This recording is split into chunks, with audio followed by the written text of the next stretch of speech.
thank you, sir, for letting me come hang out with you. I've got a couple of friends that I'd love to bring out and continue a conversation I started with them the other day. I cannot wait.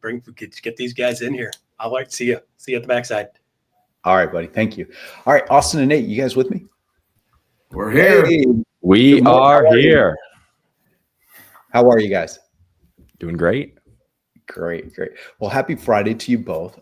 So I asked Austin and Nate to come on. So Austin and Nate and I got to be really good friends over the past several months as we got to learn more and more about one another, very much kindred spirits and how we approach our thinking around agents, but just different enough to make our conversations very interesting. So I asked them to come on as we're talking about ramping up our business in 2025. I'm going to share an announcement about these two in a little bit that I'm pretty excited about. But first, I asked them to give us some great advice. They're both talented and accomplished agent team leaders. They built one of the top 10 teams in EXP globally. Not only that, but they're also very talented instructors. Austin, Instructor of the Year for EXP University, and we really appreciate that very much. And then also very talented coaches. You can see their shirt there, Cheviron Coaching. So I thought it'd be really great if they come on and help us coach our agents a little bit, getting ready for 2025. Before we do, guys, I shared a little bit, but can you share a little bit more about your background and how you got to where you are? Yeah. I and when I first start with this, I always wonder if people think this is going to be a 10-minute introduction, but it starts when I'm 6. And the reason it starts when I'm 6, I'm not going back that far, but I start at that. I'm 40 today. My father got a license when I was 6. So 85% of my life has been surrounded by real estate agents. So everything we talk about today, just please know that everything in my life has been surrounded by real estate agents. It's all I know. I say sometimes it's a sick life. If you think about it, like, I don't know anything normal. And so I spent my first part of my life watching real estate agents. My dad was a manager of the largest coldwell banker office in the nation. So I watched the highest people in the world perform at what they did. I was his assistant at 16, licensed at 20. 8 years later, being licensed in real estate, this is important for people to hear, I became on welfare at 28. Which is like, how does real estate allow you to sit there for 8 years before putting you on welfare? It's real estate's all I can say. Grabbed a vision, grabbed some guides, grabbed a system, and within 4 years became one of the top agents in the state of Indiana, working my sphere, working on myself, working on my client experience. And then we've done a lot of things I think we'll talk about here later after that. But my whole background has been trying to figure out who I want to be, what I'm doing, and then how do I do that in an excellent fashion? And for me, I in summary, I specialize in leadership and team development. And I'm 5 years now in the real estate industry, which has been great. And so Austin and I grew up next door to each other. We are cousins, and a lot of people think we're brothers, but we're cousins, and so our dads are brothers. And so I've always been in and around the industry. I actually have a technical background. I have a physics and math degree from Purdue, and then went into technical recruiting and engineering services, hit a crossroads in my life and wanted to go start something new. And Austin's like, look at this EXP thing. And I jumped, and we've been here ever since. And so, like I said, I specialize in leadership and team development. I built a team system around Austin's individual production system, and it worked out beautifully. Awesome. And so I want to start there, that individual production system. And could you take us back? How did you build your business as a solo agent? And specifically, I'm interested in lead generation. Can you give us some advice about how to generate more leads and convert more leads in our business? Well, for me, it went back to why do I need to do it? And I always start with trying to figure out what is the internal motor that you need to turn on to do the work? Because the work's easy, Bryon. We can all tell everybody what to do. But how do you get that internal motor? For me, at 28, when I had my second kid and I was on welfare, it was embarrassing. I had to tell my wife, like, hey, this ain't good. Sorry, I must have messed up. And that's when the internal motor started going. Before that, the motor wasn't running. And for somebody listening today, their motor's not running yet, but just know it can flip like that. And so once it flipped for me, then I figured out I needed 3 things. I needed a vision. I needed a system to operate off of, and then I needed a guide to show me the way. And so I got the vision after having my second kid. I knew what I wanted. I knew what I didn't want. And so now I needed a system. What was the system? I just knew that if I had so many contacts a day with my past clients that I worked my database and my spheres, all I've ever done, if I had constant contact with them, I knew it would provide these results.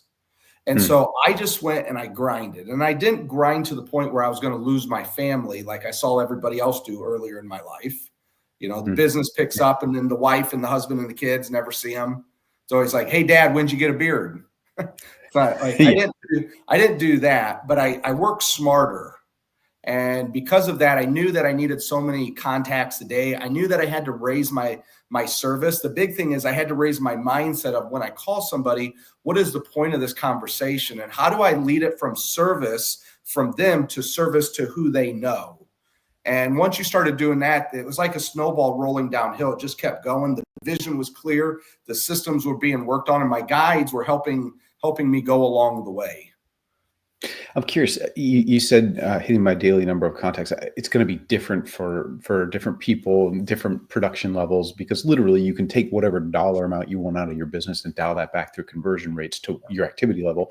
For you, what was that number as you started out? Yeah, so we can break these numbers down a lot of different ways, like follow-up, proactive, just seller calls, buyer call updates. For me, I wanted to push 5 proactive calls a day out of my database, just 5. That's not really, it's tough to start with 1, but then once you get 1 moving, you get to 5. I knew if I had 5 that I personally moved the needle, and not like, hey, Bryon, I'm calling you because we're selling your house and we hasn't sold yet. Like that didn't count, but I would make that count. But I didn't count that. Yeah. And so I just knew that if I did this work and I did this quality of work, I should get these results. And the next thing you know, the results were actually better than I would have thought. Yeah. They were faster and easier. And isn't that funny? In Fast Cap, which we were talking about earlier, we say get to 5 a day, minimum, right? 5 a day. What's interesting is that we don't even start there. We start with 1 a day. In the first week, we only ask you to do 1, and we even tell you to call your grandmother, call your auntie, call your best friend. Just get into the habit. In other words, what's interesting about getting into the habit is when you do call your grandmother, inevitably they're going to tell you that the bridge partner down the street is selling their home. It just happens, right? But just getting into that habit, and 5 a day, it seems so minuscule until you realize that some of the top agents in this industry don't even do that. They don't even do that. Bryon, let me say this just to help real quick, because I think it's about mindset when you're calling people that you know, and they're like, I don't want to take from them. I'm embarrassed to ask. Okay. Okay. Yeah. So I wanted to ask you about this. How do you reverse that? What do you do to bring really easy? Let me tell you how I can just crush whatever beliefs you have right now about it. Is imagine if your doctor called you once a quarter to check up on you. Said, hey, Bryon, you were in here last month. Your leg was broke. I fixed it. How are you doing? How's everything going? Oh, you said you were complaining that your wife's leg hurt too. Would you be okay if I called her and see if I could provide her some service? If not, would it be okay if I checked up on you in another quarter just to see how you're doing? In that small conversation, did anybody feel like we were taking, or that doctor was taking, or were they providing more service? I'd probably brag about you to the next person I talked to who had a medical issue, right? Would you pay more for the service if your doctor called you once a quarter or once a year to check up? Would you pay more for it? $1? Yeah. My wife actually has a specialized medicine package from her doctor because she loved that doctor so much. And so she bought in and pays more than what our insurance even requires. Now, saying that out loud, do you think that if your doctor never called you and checked up on you, that their level of service is actually lower than what they could be providing you? Yeah, of course. Of course. So why aren't we calling our clients and providing them services? Because we're actually taking away from what they should experience with us. Yeah. Yeah, that's exactly right. And so these principles, and I know you guys built your business a lot by referral. And what's interesting is you built not only one of the most successful teams at EXP, I mean, literally top 10 EXP globally, but one of the most profitable because you weren't going out there buying Zillow leads, and which can be costly and also have lower margins on the backside when you actually do close a deal. you were out there kind of scaling what most people would think of as a solo agent lead generation methodology. Can I ask you, so, pretend I'm a new agent on your team. What would I have gone through in terms of training and expectation on the team? Yeah. First off, it was very clear that we joke about it and say it partly tongue in cheek, but hey, we do not provide you anything coming onto our team. Like, we were very clear. Like, I'm not even going to give you coffee. There's no snacks. Knowing you guys, I guarantee you that statement is true. That's amazing. 100%. Like 100% of the time, we would say that to everything. But because we're giving you nothing, we're giving you everything. And one of our guiding philosophies is, if you give a person to fish, they eat for a day. But if you teach a person to fish, they eat for a lifetime. And so we were very adamant about teaching them how to fish, right? Austin built this beautiful system, this 12 module program that we created, that we now call the Agent Success Program.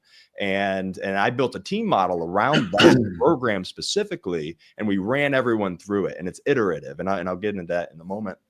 But for our team, when someone's coming on, we said, hey, we're going to provide you three things. Is all we're really going to provide you. We're going to provide you a culture to thrive in, systems to work your business off of, and a guide, right? And we're going to provide you coaching. So culture, systems, and coaching. And we coached to that specific program. It was a very laid out roadmap and with very 12 distinct steps. And so when people would come on to they would commit to that, right? Like, hey, we're not going to give you anything, but I need you to commit fully to the system and trust in us. And so that conversation was very clear, and we forced them to say, hey, I'm in. And if they didn't, then like, hey, it's probably not the best fit for you. So that commitment level was very clear and so we made sure that everyone committed to that system.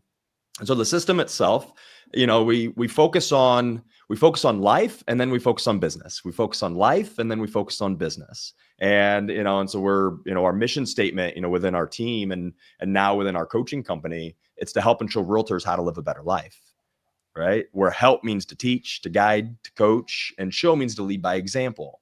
And so the 12 programs itself and the 12 modules is one, we first started with their goals, and then we got into their database. Then we got into their habits. What habits are they showing up with? What are their routines from a day-to-day basis? We then got into lead gen, and we plugged everyone in from 8 a.m. to 10 a.m. on our team. Everyone lead gen together. We ran as a pack.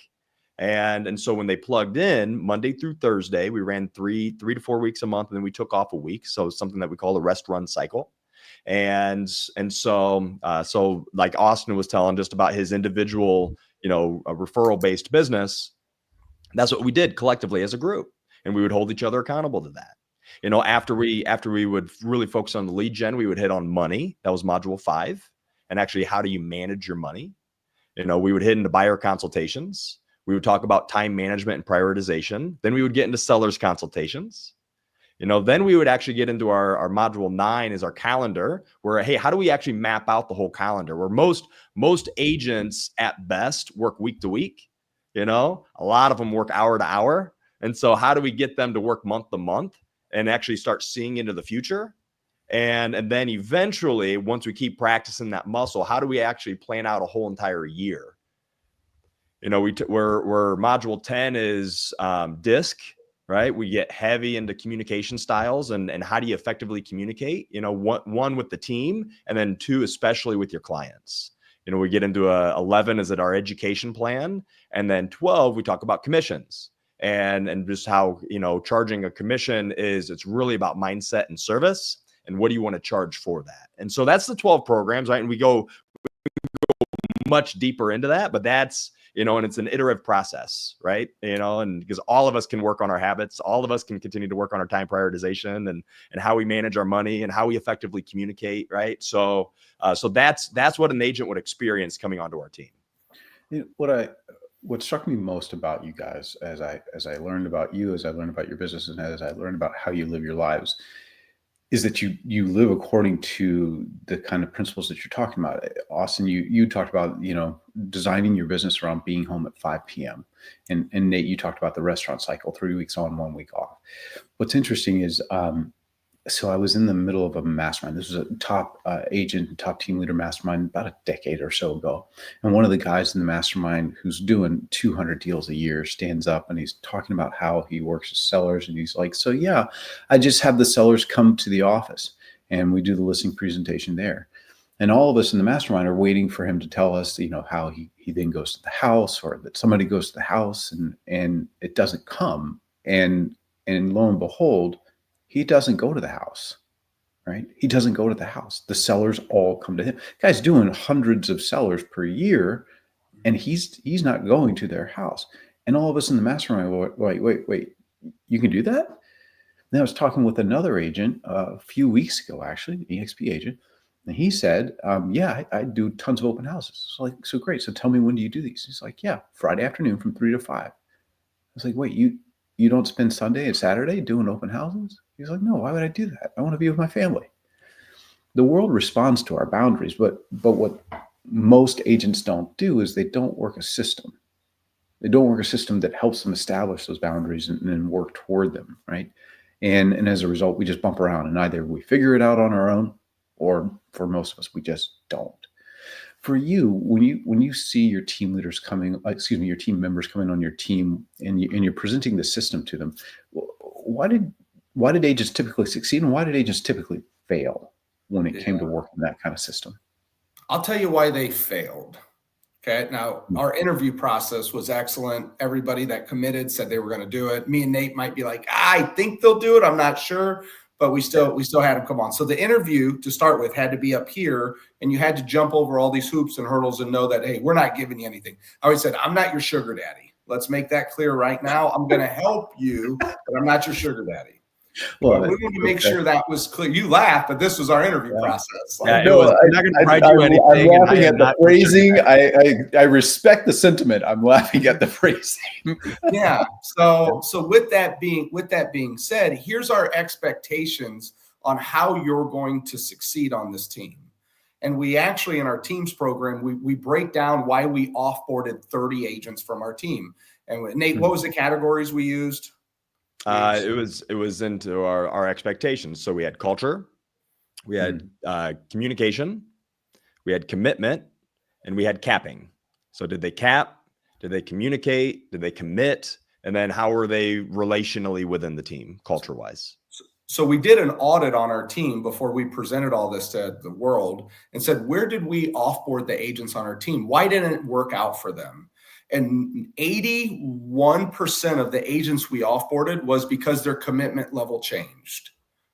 And I say this is very important for everybody listening, because we did the math. 81% of the agents we offboarded was due to a commitment issue. Now, some of these commitment issues were really good. Like, hey, I got another job. Hey, I got married. I moved out of town. No, I had a kid. I can't commit anymore. It's not right for me.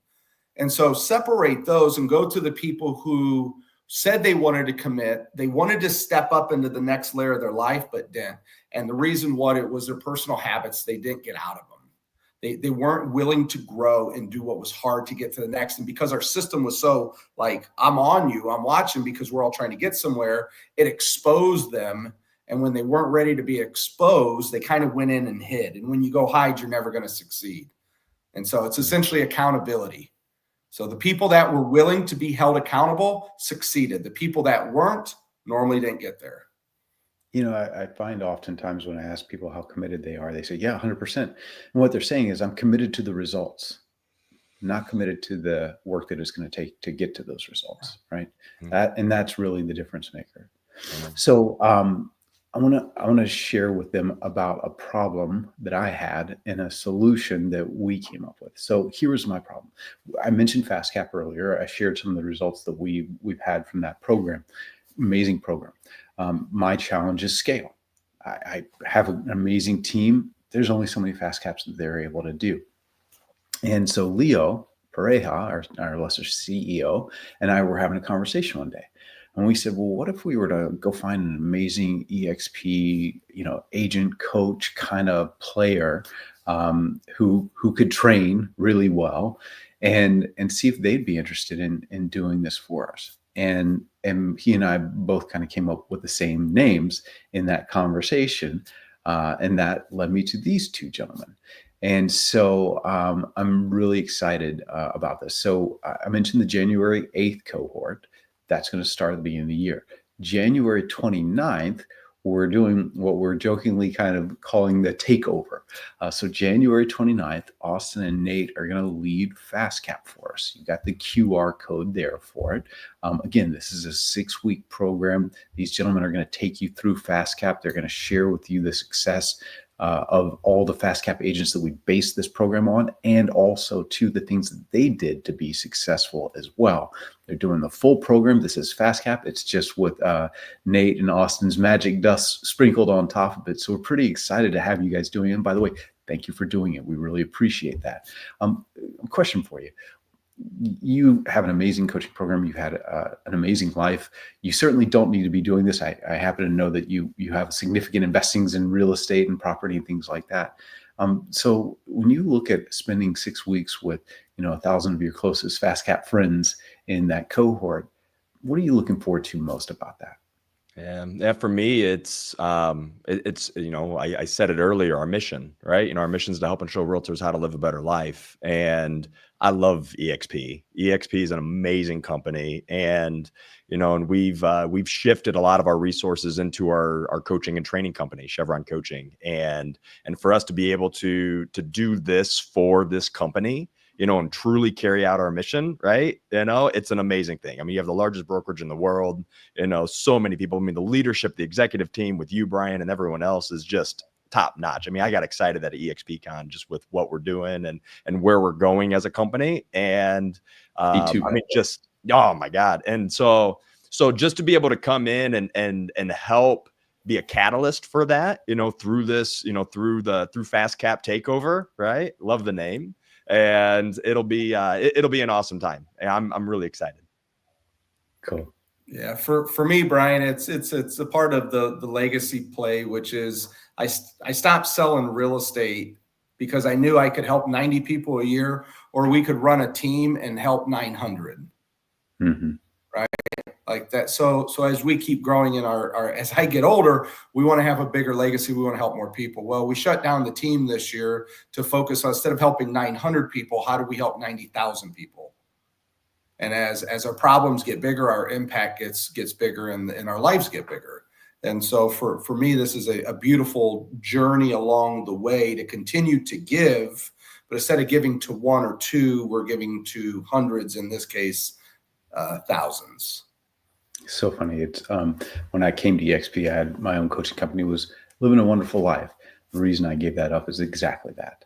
90,000 opportunities to help people succeed in life. And that's irresistible to me. Here's what I'm looking forward to most about you two doing this. So we guys and gals at home, we have a side bet. So I mentioned our stats earlier, right? This isn't the average here. And what I've said to Austin and Nate is my sincerest hope is that they just blow that out of the water and just level up our experience so that we go back and we have to go and retool FastCap, because they've just brought some amazing results that we learned from. So I hope that you are committed in 2025 to doing something different in your business. Please come be part of FastCap and let that 6 weeks kick you off on that journey. Go register for FastCap today. I think the URL is in the chat, so you have that, or you can go to expuniversity.com. Again, the course doesn't cost you anything extra. It's part of being with us. So go be part of it and have a kick butt 2025. Guys, I got one last thing. Bryon said we are having a competition. So if you are hungry, if you are motivated, if you want to take your business up, come train with us. We're looking for people like you because we need to crush this. Yes. All right. I hope you win that bet, friend. And for you all, I hope that you win the bets that you're betting on yourself in 2025. Come let us be part of that. For all of us here at EXP, I want to say thank you. Happy Thanksgiving. We are so appreciative to you and what you do for your clients and for EXP. Enjoy your holidays, Austin and Nate. Thank you guys so much for doing this for us. We really appreciate it, man. Happy Thanksgiving. Thanks for having us. All right. Bye, guys. Russ, back to you, friend. Wow. Nice job, guys. Not only do I love you guys, but you guys show up and crush it every single time. So I'm super glad to have you guys on today. Great job. Love Thanks it. Bryon, by the way, real quick one. Already posted on Facebook. They are committed to the results, but are they committed to the process? Bryon Ellington. Oh, nice. Nice. See how that one goes. So great job, guys. Thank you for being here this week, and happy Thanksgiving to you and your families. Happy You too, Thanksgiving, buddy. guys. Thank you. All right, there you go. That's exactly what I was expecting when I see those guys show up having a conversation with Bryon. Just real people doing real stuff. And by the way, I've stood in their office in Indiana, and that's exactly there's nothing other than facts there. That's the way they ran their team, the way they did what they did with their team. It's just the real deal. So, and now they're spreading that love and making sure you guys know exactly how you can be successful. Those guys are going to be great. And I love Austin calling out everybody. It's like, if you want a part of that in your life, come on, because he wants. Listen, you can take that guy out anywhere, and he wants to compete on everything. So that's the kind of mindset he's got. So you guys are in good hands doing fast cap with him.